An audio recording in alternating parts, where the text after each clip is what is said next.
আমি এবিএম ইলমান ফারাবি। আমি বাংলাদেশের সীমান্তবর্তী জেলা মেহেরপুর জেলা থেকে।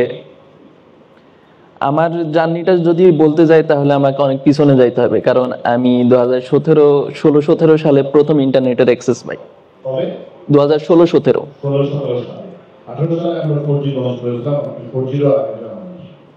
তখন আমার জন্য ইন্টারনেটটা ছিল হচ্ছে 9 টাকায় 32 MB, এক সপ্তাহ ইউজ করা যেত। আমি চেষ্টা করতাম, আমি তখন হচ্ছে গেম আর ফেসবুকিং করতাম, তো আমি চেষ্টা করতাম এই এক সপ্তাহ কিভাবে চালানো যায়।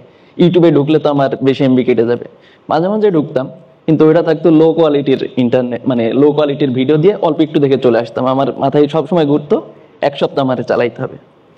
এরপরে 2018 সালে আমি হচ্ছে এসএসসি দিই। এরপরে আমার জন্য মনে হইলো যে আমার জেলাতে হচ্ছে শিক্ষার গণ্ডির একটু ছোট হয়ে আসতেছে উচ্চশিক্ষার জন্য। আমি তখন যশোরে যাই। এরপরে আমি প্রথম পাই ওয়াইফাই এর অ্যাক্সেস। তখন আমি ইউটিউবে ঢোকা শুরু করি, এবং প্রথম দিকে আমার কাছে ভিডিও আসতো বিভিন্ন ফ্রিল্যান্সিং এ করে মানুষ লাখ লাখ টাকা ইনকাম করতেছে, এবং বিভিন্ন গণমাধ্যমে আমি দেখছিলাম। তো এরপরে আমি রিসার্চ শুরু করি যে কিভাবে এরা আর্নিং করে, কোন টপিকের ওপর করে, এগুলা দেখা শুরু করি। তো ভিডিও এডিটিং, গ্রাফিক্স ডিজাইনিং, এইভাবে বিভিন্ন অনেকগুলো কোর্সের ভিডিও দেখছি আমি, কিন্তু আমার কোনো গাইডলাইন না থাকায় আমি র্যান্ডম দেখতাম। আজকে একটা দেখলাম, কালকে আরেকটা দেখলাম, পরশুদিন আরো নতুন একটা দেখতাম। টুকটাক কাজ করছি, কিন্তু ওইগুলা গাইডলাইন ছাড়া ওইভাবে করে নাই। পরে করোনা চলে আসে, আমি আবার আমার জেলাতে ব্যাক যাই। এরপরে হচ্ছে আমার তখন ইচ্ছা ছিল হচ্ছে, মানে প্রথমে আমি সায়েন্সে ছিলাম, কিন্তু আমার ইচ্ছা হয় হচ্ছে আমি একজন শেফ হব। তো আমি বাসাতে বলি এটা, অভিভাবককে কোনো রকমে কনভিন্স করি। ওনাদের কথা ছিল তুমি পড়ালেখা ছাড়বা না, তুমি পড়ালেখা কন্টিনিউ করবা, কিন্তু আমার পড়ালেখা মোটেও খুব একটা ভালো লাগে না। এরপরে হচ্ছে আমি এটার জন্য খোঁজাখুঁজি শুরু করি, দেখি যে এই রিলেটেড সরাসরি কোনো পড়া বাংলাদেশে নাই, কোর্স আছে বিভিন্ন। তো করতে করতে দেখি ট্যুরিজম অ্যান্ড হসপিটালিটি ম্যানেজমেন্ট নামে দুইটা অনুষদ আছে ঢাকা ভার্সিটি এবং রাজশাহীতে, এই দুইটাতে আমি ফর্ম উঠাই ফেলি। কিন্তু পরীক্ষা দেওয়ার আগে আমার এক বড় ভাই আমার সাথে দেখা করে এবং আমাকে বলে যে এই সেক্টরে অনেক আছে, কিন্তু তুমি আগামী 5-7 বছর পরে পাবা, অনেক সম্ভাবনা আছে। এখন যদি তুমি এই সেক্টরে ঢুকতে চাও তাহলে বাইরে চলে যাও, বাইরে থেকে কোর্স করে আসো, তারপরে তুমি পাবা। আর যদি দেশে থাকতে চাও তোমাকে 2-3 বছর আরো স্ট্রাগল করা লাগবে, তুমি দেখবা যে তোমার ব্যাচের অনেকে ভালো পজিশনে চলে গেছে, তখন তুমি ডিপ্রেশনে চলে যাবা। পরে বলে যে তুমি যদি চাও সিএসসি তে আসতে পারো, কিন্তু তুমি আগে তোমার প্যাশনটাকে করো। যদি তুমি মনে করো যে ওদিকে থেকে তুমি ভালো কিছু করতে পারবে তাহলে করো, আর না হলে সিএসসি তে আসলে আমি তোমাকে সাপোর্ট দিতে পারবো ফুললি।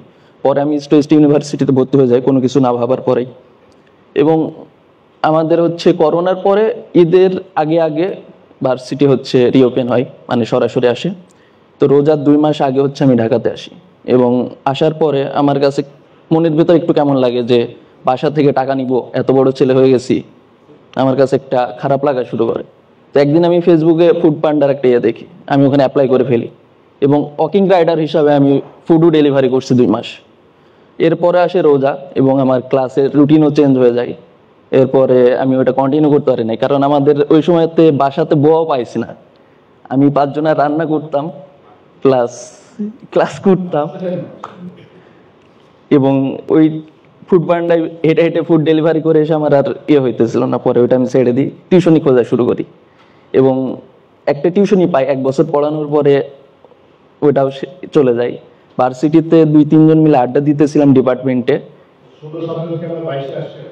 হ্যাঁ, ডিপার্টমেন্টে আড্ডা দিতেছিলাম, হঠাৎ করে আমার এক faculty doctor Mohammad Salauddin sir, উনি এখন আমার কাছে এখানে উপস্থিত আছে, উনি পাশ দিয়ে যাইতেছিল। উনি হচ্ছে আইওটি এবং রোবোটিক্স নিয়ে কাজ করে। আমাকে প্রস্তাব দেয়, তুমি যদি আমার প্রজেক্টে কাজ করতে চাও আসতে পারো, আমার রুমে দেখা করতে পারো।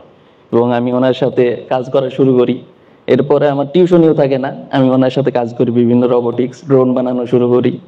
এরপরে হঠাৎ করে একদিন আমি গ্রামীণ ফোনের একটা দেখি, ওখানে হচ্ছে একটা সেমিনার টাইপের হওয়ার কথা ছিল, সরাসরি চলে আসি আমি কোনো কিছু না ভাবার পর। ওখানে কয়েকটা কোর্স করি একাডেমি এরিয়াতে। এরপরে হচ্ছে ফ্রিল্যান্সিং থেকে আমার ইউএক্স এর উপর একটা সেমিনার থাকে, ওটা আসে করে।